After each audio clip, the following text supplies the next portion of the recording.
యోహాను సువార్త 20వ అధ్యాయము 1వ వచనం. ఆదివారమున ఇంకను చీకటిగా ఉన్నప్పుడు మగ్దలేనే మరియ పెందలకడ సమాధి యొద్దకు వచ్చి సమాధి మీద ఉండిన రాయి తీయబడి ఉండుట చూచెను. 2. గనుక ఆమె పరిగెత్తుకొని సీమోను పేతురునొద్దకును యేసు ప్రేమించిన మరి యొక్క శిశుని యొద్దకును వచ్చి ప్రభువును సమాధిలో నుండి ఎత్తుకొని పోయిరి. ఆయనను ఎక్కడ ఉంచిరో ఎరుగమని చెప్పెను. 3. కాబట్టి పేతురును ఆ శిష్యుడును బయలుదేరి సమాధి యొద్దకు వచ్చిరి. 4. వారిద్దరును కూడి పరిగెత్తుచుండగా ఆ శిష్యుడు పేతురు కంటే త్వరగా పరిగెత్తి ముందుగా సమాధి యొద్దకు వచ్చి 5. వంగి నారబట్టలు పడియుండుట చూచెను, కానీ అతడు సమాధిలో ప్రవేశింపలేదు. 6. అంతటా సీమోను పేతురు అతని వెంబడి వచ్చి సమాధిలో ప్రవేశించి 7 నారబట్టలు పడియుండుటయు ఆయన తల రుమాలు నారబట్టల యొద్ద ఉండక వేరుగా ఒకచోట చుట్టిపెట్టి ఇండుటయు చూచెను. 8. అప్పుడు మొదట సమాధి యొద్దకు వచ్చిన ఆ శిష్యుడు లోపలికి పోయి చూసి నమ్మెను. 9. ఆయన మృతుల్లో నుండి లేచుట అగత్యమను లేఖనము వారింకను గ్రహింపరైరి. 10. అంతటా ఆ శిష్యులు తిరిగి తమ వారి యొద్దకు వెళ్ళిపోయిరి. 11. అయితే మరియ సమాధి బయట నిలిచి ఏడ్చుచుండెను. ఆమె ఏడ్చుచు సమాధిలో వంగి చూడగా 12. తెల్లని వస్త్రములు ధరించిన 2 దేవదూతలు యేసు దేహము ఉంచబడిన స్థలములో తలవైపున ఒకడును కాళ్ళవైపున ఒకడును కూర్చుండుట కనబడెను. 13. వారు అమ్మ ఎందుకు ఏడ్చుచున్నావని ఆమెను అడుగగా ఆమె నా ప్రభువును ఎవరో ఎత్తుకొని పోయిరి, ఆయనను ఎక్కడ ఉంచిరో నాకు తెలియదని చెప్పెను. 14. ఆమె ఈ మాట చెప్పి వెనక తట్టు తిరిగి యేసు నిలిచియునుట చూచెను, కానీ ఆయన యేసు అని గుర్తుపట్టలేదు. 15.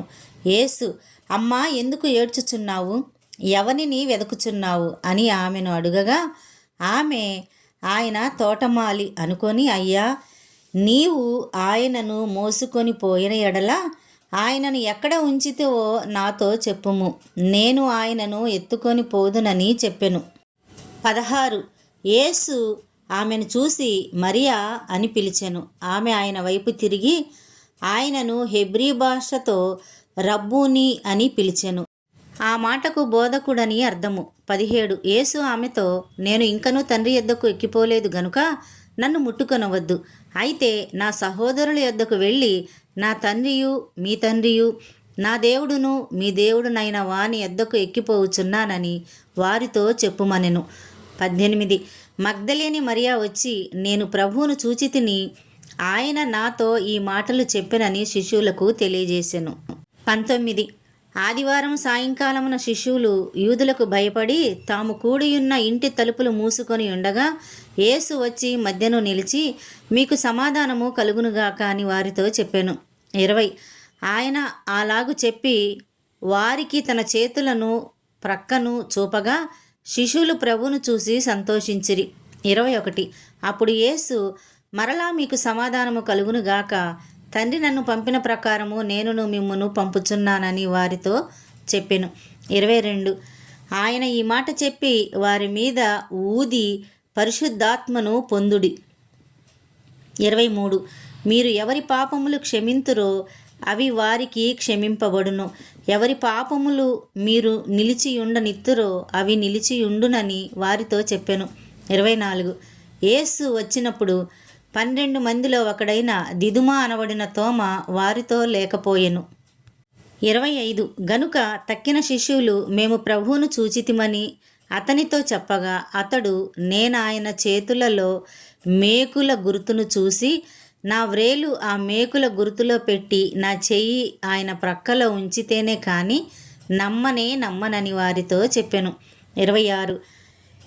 8 దినములైన తరువాత ఆయన శిష్యులు మరలా లోపల ఉన్నప్పుడు తోమా వారితో కూడా ఉండెను. తలుపులు మూయబడి ఉండగా యేసు వచ్చి మధ్యను నిలిచి మీకు సమాధానము కలుగునుగాక అనెను. 27. తరువాత తోమాను చూసి నీ వ్రేలు ఇటు చాచి నా చేతులు చూడుము, నీ చెయ్యి చాచి నా ప్రక్కలో ఉంచి అవిశ్వాసివి కాక విశ్వాసివై ఉండుమనెను. 28. అందుకు తోమా ఆయనతో, నా ప్రభువా, నా దేవా అనెను. 29. యేసు, నీవు నన్ను చూసి నమ్మితివి, చూడక నమ్మిన వారు ధన్యులని అతనితో చెప్పెను. 30. మరియు అనేకమైన ఇతర సూచక క్రియలను యేసు తన శిష్యుల ఎదుట చేసెను. అవి ఈ గ్రంథమందు రాయబడి ఉండలేదు గాని 31. యేసు దేవుని కుమారుడైన క్రీస్తు అని మీరు నమ్మునట్లును, నమ్మి ఆయన నామమందు జీవము పొందునట్లును ఇవి రాయబడెను.